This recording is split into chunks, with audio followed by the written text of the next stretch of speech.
Le gouverneur militaire de l'Ituri fait les points sur la situation sécuritaire à Tchomia et Kasseni, localité lacustre située au plus ou moins 55 km au sud de la ville de Bunia. Le ministre d'État, ministre de la Justice et garde-sceaux Constant Mutamba met à la disposition de la justice tous les mandataires publics du Frivao. Vous informer sur notre devoir, mesdames et messieurs, bienvenue dans cette session d'information. Dans l'actualité, le président de l'Assemblée provinciale de la Tchopo, Mathéus Kanga Pascal, appelle la population boyomaise à réserver un accueil chaleureux au chef de l'État, Félix Tshisekedi, attendu dans cette partie du pays pour la cérémonie des holocaustes de la guerre de 6 jours à Kisangani. Suivez le président de l'Assemblée provinciale au micro de Ginel Pezo. C'est un motif de fierté pour nous.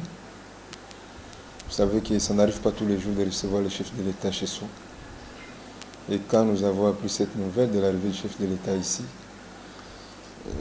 nous nous sentons plus qu'émus, mais aussi un sentiment de responsabilité face à cette nouvelle. Parce qu'un chef, quand il arrive, vous savez que ça implique beaucoup de choses. Beaucoup de choses, notamment préparer son arrivée. Il faut se rassurer que tout va bien se passer, son accueil et tout. Et dans les moindres détails, vous remarquerez que toute la ville de Kisangani est mobilisée. Donc c'est avec enthousiasme que nous voulons vraiment les recevoir ici chez nous. Parce qu'au-delà de la période de la campagne et tout, c'est difficile de les recevoir pour une visite et pour une activité dans la ville de Kisangani. Ce sera une première activité à proprement parler qui sera vraiment organisée ici en présence du chef de l'État. Ces Congolais qui ont un sens d'humanisme, qui se soucient toujours de ses compatriotes. Vous remarquerez que quand l'un de ses compatriotes est affecté d'une manière ou d'une autre, au-delà de cet aspect ici, de la guerre, vous remarquerez qu'il est toujours présent. Toujours. Il est toujours là où les gens sont en train de souffrir, sont en train de passer des moments difficiles.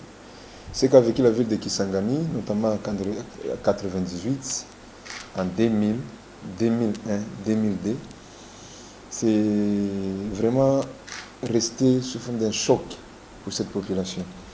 Cette population qui est restée dans un traumatisme qui a longtemps duré et qui se sentait quasiment abandonné. Et de notre côté, le président de l'Assemblée nationale, l'honorable Vital Kamerhe, a clôturé la 7e session spéciale et la 9e session ordinaire du Collège de haute études de stratégie et de défense. Suivez les détails dans ces reportages de Christian Lissouko.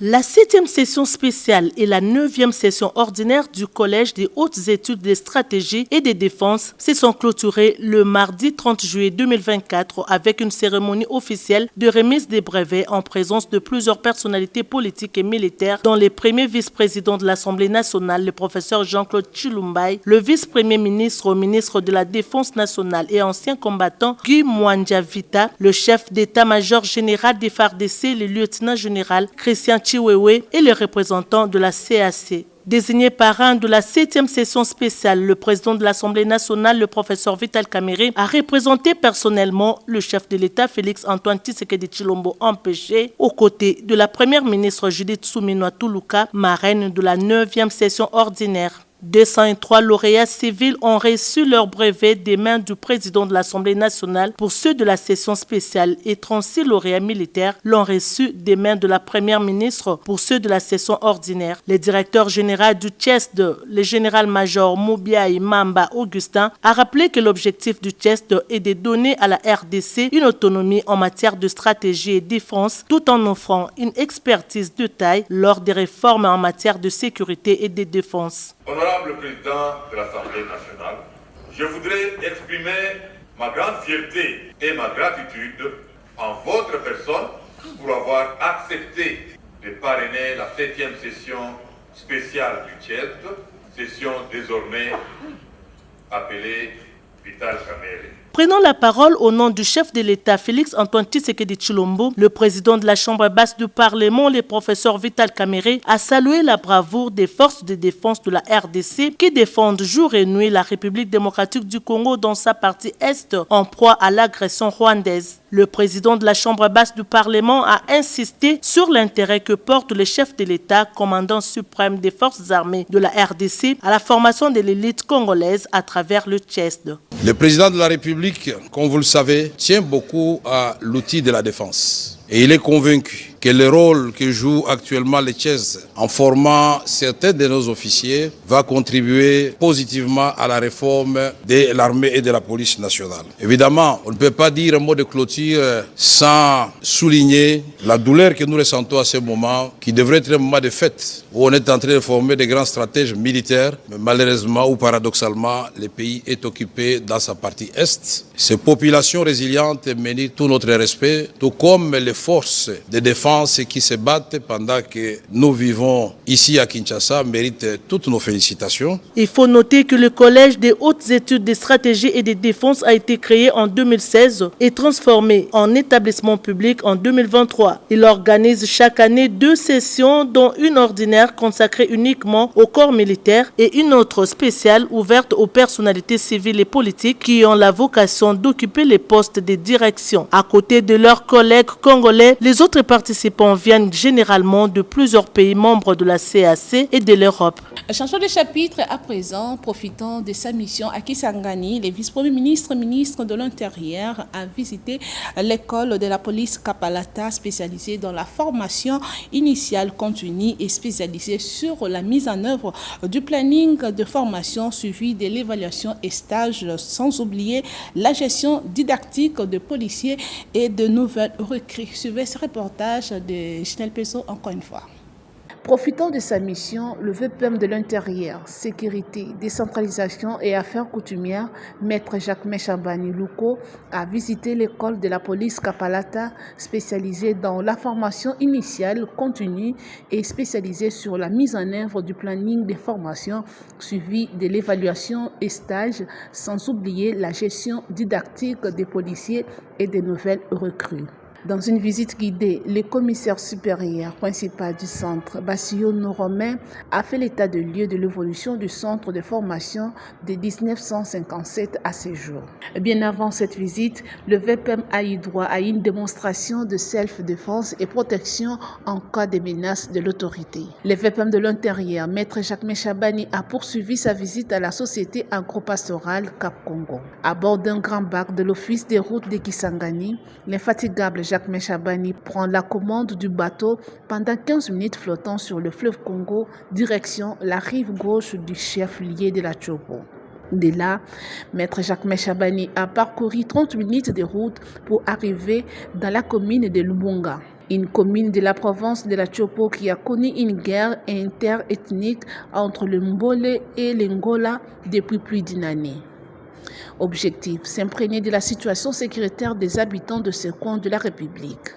Messieurs de Cap Congo, nous sommes satisfaits à travers notre délégation qui avait une préoccupation principalement sécuritaire.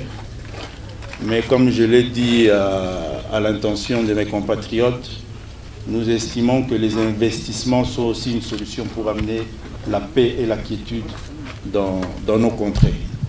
Alors nous vous encourageons à évoluer dans cet investissement, mais nous vous avertissons que nous serons, le gouvernement de la République sera très regardant en ce qui concerne les intérêts des communautés locales. De son côté, le gouverneur de la Tchopo a remercié le chef de l'État et son gouvernement. À cette occasion, vous comme les patrons de l'Intérieur, il s'était aussi avéré très important que vous soyez là pour que vous vous rendiez compte de ce qui fait aussi réellement et voir la situation sécuritaire sur terrain. Au nom de toute la population de la Tchopo et au mien propre excellence,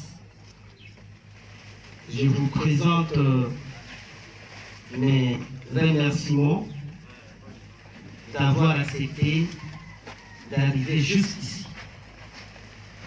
et à toute la délégation. Là, je parle du ministre de l'Agriculture et le vice-ministre de la Défense.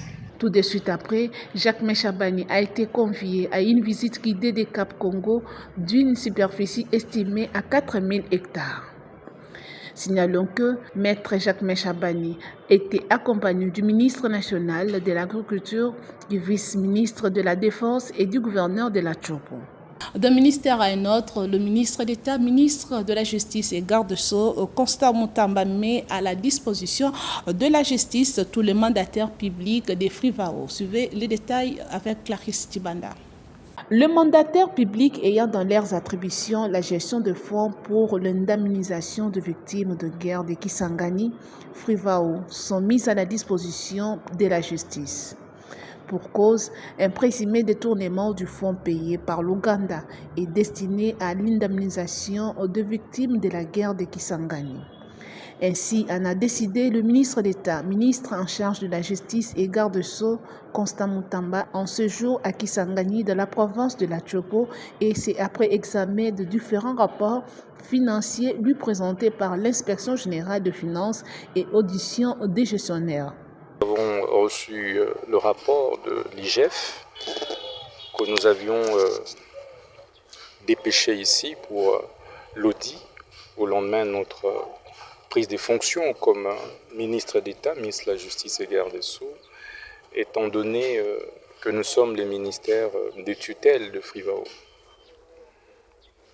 Et donc, de ce point de vue, nous avons constaté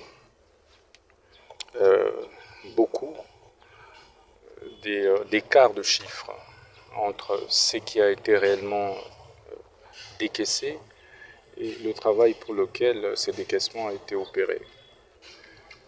Nous nous sommes exercés à écouter les victimes. Et ces victimes, comme vous l'avez vous-même constaté, ont conforté les rapports de l'IGF, ont conforté les rapports de toutes les discussions que nous avons eues avec l'équipe dirigeante de Frivao. Mais puisque le chef de l'État nous a assigné la mission de redresser la justice, de lutter efficacement contre la délinquance économique et financière, et nous avons décidé de pouvoir mettre tout le monde à la disposition de la justice pour que les responsabilités pénales et civiles soient établies. Un motif de satisfaction du côté de la population victime de l'injustice. Tokendeke kutu ba fronti na Kinshasa po ya bambongo oyo kokende kosala réclamation. Le tozo sa réclamation wana bazwe ba biso te. Tokendeki na Kinshasa 85 personnes. Mutu moko kutu akufi kuna. Ba reconnaître biso te. Ministre Rosa lobi tokozonga ndenge tokendeki. Topene na kati ya stade Malula ata mukolo moko baye kotala biso te. Nga kutu na zawa na buka na bashege kotindika nga na buka ni na yaki kisangani na buka ni. Et puis balobi bazo reconnaître biso te. Batu nyonso batie bango na banque baza ba victime ya kisangani te. C'est pourquoi pendant qu'on invite tout, je vous demanderai à bien étudier l'arrêt oyo et sali que ba victime bazo avance. Parce que continue l'arrêt wana oyo za qui signé la ministre sortante, je pense que vous avez les maming. Il y a mis ça tout, question est allé à collaboration.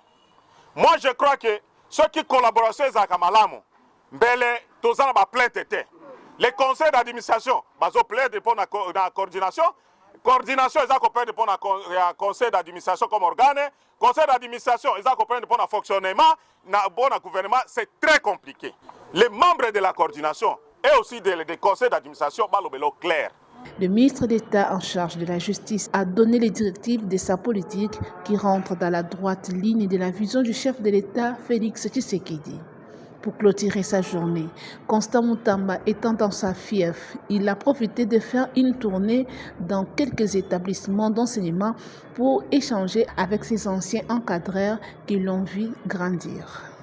Je l'annonçais dans les titres, le gouverneur militaire de l'Ituri donne l'état de la situation sécuritaire à Tchomia et Kasseni, localité lacustre située à plus ou moins 55 km au sud de la ville d'Ebounia. Le commandant des opérations militaires en Ituri affirme que la situation est sous contrôle des forces armées de la République démocratique du Congo. Suivez-les dans cet extrait choisi pour vous. Bon, je suis en train de suivre la situation depuis très tôt le matin, malheureusement. Bon, vous-même, vous savez ce qui s'est passé avec notre ami qui est parti. Il s'était d'abord rendu à Tchomia. On avait déjà eu des échos qu'effectivement, il y avait des mauvaises choses qui se préparaient là-bas. J'avais moi-même appelé les deux commandants. J'ai appelé le commandant base navale et j'ai appelé aussi le commandant qui est en opération là-bas, le colonel Guéré, pour faire très attention parce que nous étions informés qu'il allait se passer quelque chose. J'ai même appelé, il y a 2 jours, le chef de Kasseni, le chef coutumier de Kasseni, qui est venu à mon bureau, à qui j'ai parlé, je lui ai dit, faites attention, j'ai l'impression qu'il y aurait un problème là-bas. Il y a 2 jours seulement. Et aujourd'hui, voilà, parce que je sais que lui, Kasseni, ici du côté du sud, les gens comprennent, ils n'ont pas tellement de problèmes à Irumu, ils veulent la paix. Et donc, je l'ai appelé expressément pour qu'il puisse parler, bien que les autres soient de Djougou, de Bahema Nord et de Djougou. Je lui ai demandé pour qu'il les sensibilise et pour éviter vraiment la violence. Malheureusement, ils n'ont pas écouté. Et voilà, la nuit, ce matin, ils ont attaqué nos positions. Et bon, nos hommes se sont bien comportés et je pense que tout ira pour le mieux. Nous avons répondu depuis le matin. Malheureusement, nous avons perdu des hommes. Nous répondons depuis ce matin. Nous avons envoyé des renforts. On va voir ce qui va se passer. Merci. Restons toujours dans la province de l'Ituri. Des appels à la mobilisation se multiplient pour conscientiser la population à barrer la route à l'agression dont est victime la République démocratique du Congo de la part du Rwanda à travers le mouvement terroriste du M23. C'est le tour du député provincial Pascal Ndundanga Cavarios pour cet élu d'Ebounia. Les Ituriens n'ont pas droit à l'erreur comme dans le passé, mais plutôt ils doivent se ranger derrière les forces armées pour faire échec aux agresseurs. Suivez les détails. 2 voix s'élèvent à Ituri pour s'opposer au plan diabolique du Rwanda par l'entremise du M23 pour déstabiliser la République démocratique du Congo. Dernière réaction en date est celle du professeur Pascal Ndanga Cavarios. Le lit de la ville de Bunia appelle la population de cette province à la résistance face aux menaces de ce mouvement terroriste. Nous pensons qu'il est temps que les Ituriens s'unissent par le patriotisme en fait de dire non à ce genre de manipulation qui ne profitent qu'à leurs concepteurs, mais pas à nous, Ituriens. Nous exhortons tous les Ituriens qui peuvent être dans n'importe quel deal politique de ne pas accepter que l'Ituri devienne les chats de bataille, puisque les conséquences du passé ne sont plus à souhaiter.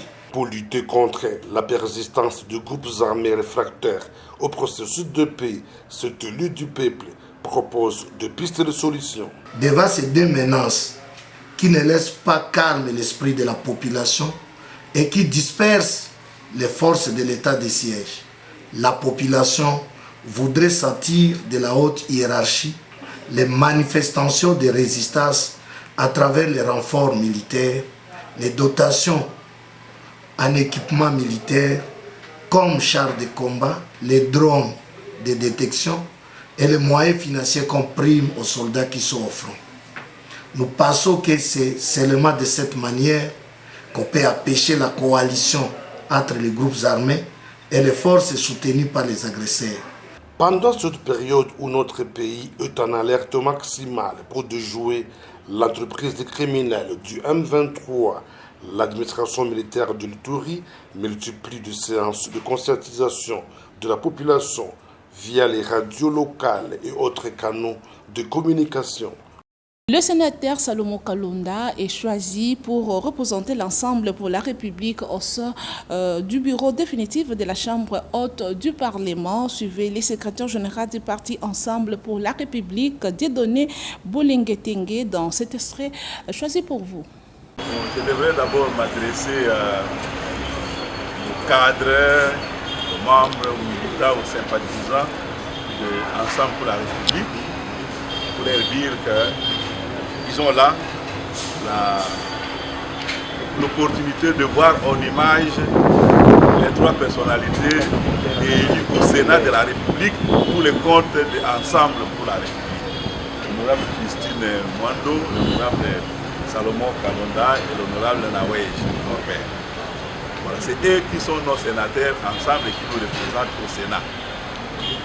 Mais dans l'organisation du Sénat, la mise en place d'un bureau définitif prévoit que l'opposition soit également représentée lorsqu'il a des élus à même de constituer un groupe politique. Donc, en vue de l'élection au bureau du Sénat, Ensemble pour la République, qui est la principale force de l'opposition au Sénat, a la possibilité de briguer un poste de rapporteur adjoint.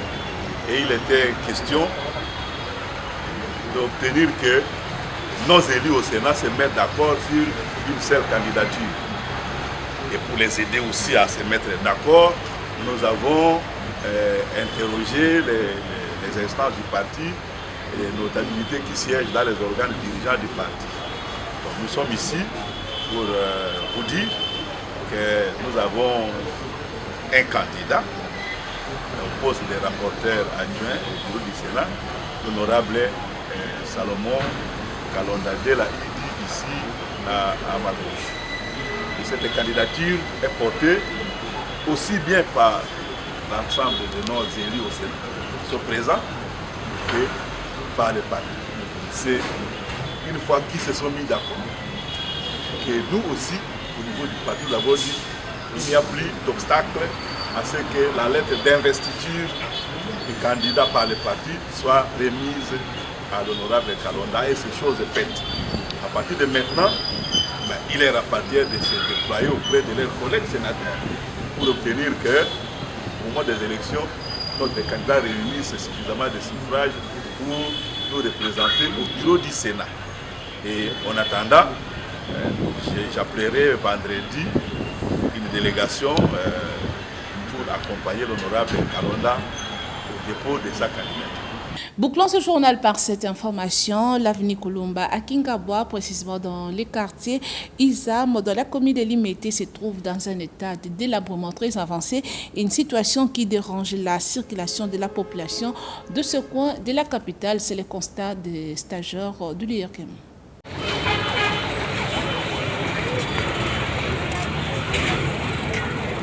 Difficile de circuler librement sur l'avenue Kolumba au quartier Isam à Kingabwa dans la commune de Limete suite à l'état de délabrement de cette route qui ne permet pas aux véhicules, taxi-motos, voire même les piétons de bien circuler. Des eaux stagnantes presque partout, la boue n'en parle même pas, une situation qui devient un vrai casse-tête pour les usagers de cette route, surtout pour les habitants de ce coin de la capitale.